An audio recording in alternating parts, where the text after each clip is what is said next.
जय जय श्री राधे श्याम। तो दोस्तों, मैं साहिल सिंह बेदी स्वागत करता हूँ आपका हमारे अपने YouTube चैनल श्याम मुरली पर। तो भक्तों, आज मैं आपको समुद्र मंथन और भगवान श्री विष्णु जी के मोहिनी अवतार और कच्छप अवतार, जिसे कमट और कूर्मा अवतार भी कहते हैं, कि पूर्ण कथा बताऊंगा।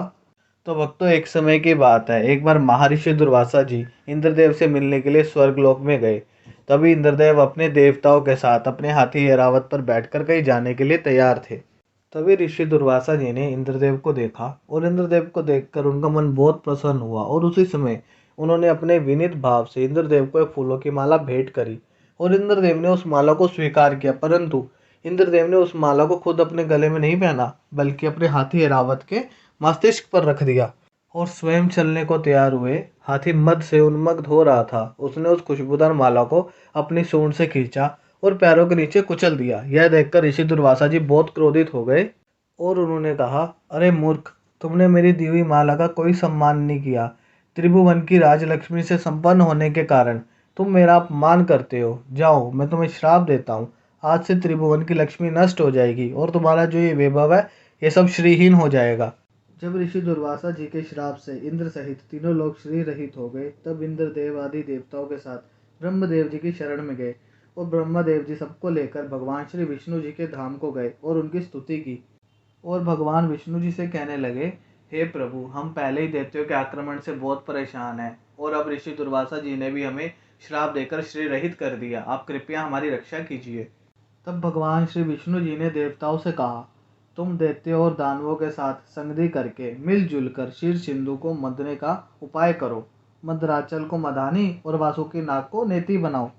जब तुम सब मंथन करोगे, तब सबसे पहले कालकूट विष निकलेगा। तुम उससे घबराना मत। और फिर अनेक तरह के अलौकिक रत्न निकलेंगे, तुम उसका लालच भी मत करना। और अंत में अमृत निकलेगा, जिसे मैं युक्ति से तुम सबको पिला दूंगा। भगवान श्री विष्णु जी की यह बात सुनकर देवताओं ने जाकर दैत्यराज बलि महाराज से संधि कर ली। अब देवता और दैत्य मंदराचल को उखाड़ कर ले चले, परंतु थक गए। तब भगवान श्री विष्णु जी ने प्रकट होकर मदराचल को गरुड़ पर रखा और सिंधु तट पर पहुंचे। जब समुद्र मंथन होने लगा, तब बड़े बड़े देवताओं और राक्षसों के पकड़े रहने पर भी अपने अधिकतम भार के कारण और नीचे कोई आधार न होने के कारण मदरांचल समुद्र में डूबने लगा। तब उस समय भगवान ने यह देखकर कि समुद्र मंथन का कार्य तो आरंभ हो गया, परंतु भगवान श्री गणेश जी की तो किसी ने आराधना की ही नहीं, तो उन्होंने हंसकर कहा, सब कार्यों के प्रारंभ में भगवान श्री गणेश जी की पूजा करनी चाहिए। और वह तो हम सब बिल्कुल भूल ही गए। बिना उनकी पूजा के कोई कार्य सिद्ध नहीं होता। अब उन्हीं की पूजा करनी चाहिए। भक्तों, सब लीला में भगवान की लीला है। वह स्वयं सर्व सामर्थ है, परंतु कार्यरंभ में भगवान श्री गणेश जी की पूजा की मर्यादा जो बांध रखी है, उसका पालन करने के लिए जब देवताओं और दैत्यों को यह परामर्श दिया गया कि वह भगवान श्री गणेश जी की पूजा करें, तो इधर सभी देवता और राक्षस भगवान श्री गणेश जी की पूजा में लग गए और उधर भगवान श्री विष्णु जी ने तुरंत अत्यंत विशाल और विचित्र कच्छप का रूप धारण कर कर समुद्र में प्रवेश किया और अपनी 1 लाख योजन वाली पीठ पर मदनाचल को धारण किया। तब देवता और दैत्य अपनी पूरी ताकत के साथ समुद्र को मथने लगे। भक्तों, भगवान श्री विष्णु जी ने कच्छप रूप से मदरांचल पर्वत को अपनी पीठ पर धारण किया था और वह विष्णु रूप से देवताओं के साथ साथ रहते थे। और उन्होंने एक तीसरा रूप भी धारण किया था, जिससे वह मदरांचल पर्वत को दबा कर रखते थे कि कहीं वह उछल न जाए। अब मथते मथते बहुत देर हो गई, परंतु अमृत ना निकला। अब भगवान श्री विष्णु जी ने सहस्त्रबाहु होकर खुद ही दोनों ओर से मथना शुरू कर दिया।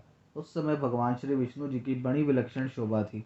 ब्रह्मा, शिव, सनकादि ऋषि सब जय जयकार करते हुए आकाश मंडल से पुष्पों की वर्षा कर रहे थे। उन सब की ध्वनि से ध्वनि मिलाकर समुद्र भी भगवान की जय जयकार कर रहा था। समुद्र से सबसे पहले हलाहल कालकूट विष निकला, जिससे त्रिलोक जलने लगे। तभी देवादिदेव महादेव ने उस कालकूट विष को ग्रहण किया। फिर समुद्र में से और भी रत्न निकले, जैसे कामधेनु गाय, जिसको ऋषियों ने स्वीकार किया। फिर उसके बाद उच्चैश्रवा नाम का अश्व निकला, जिसको दैत्यों ने स्वीकार किया।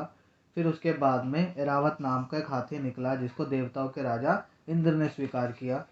फिर समुद्र में से कौस्तुभ मणि प्रकट हुई, जिसको लेने के लिए देवता और दैत्य दोनों पक्ष काफी लालायित थे। उसे भगवान श्री विष्णु जी ने अपने कंठ में धारण किया।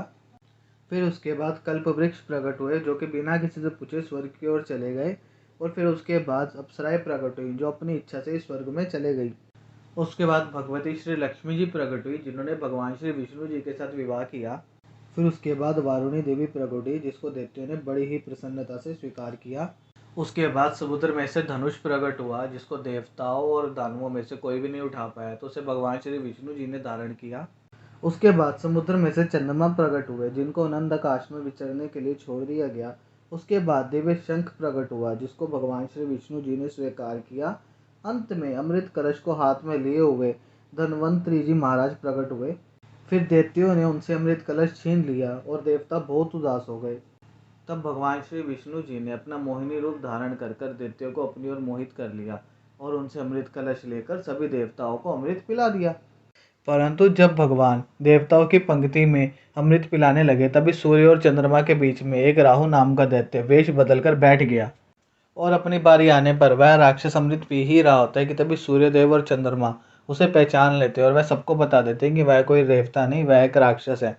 तभी भगवान श्री विष्णु अपने सुदर्शन चक्र से उस राक्षस का सिर उसके शरीर से अलग कर देते हैं, परंतु अमृत की कुछ बूंदे शरीर में चले जाने के कारण वह राक्षस मरता नहीं है, केवल उसका सर उसके शरीर से अलग हो जाता है। और यह देखकर कि वह राक्षस अमर हो चुका है, उस राक्षस को भी सभी ग्रहों में स्थान दिया गया, जिसका नाम है राहु ग्रह।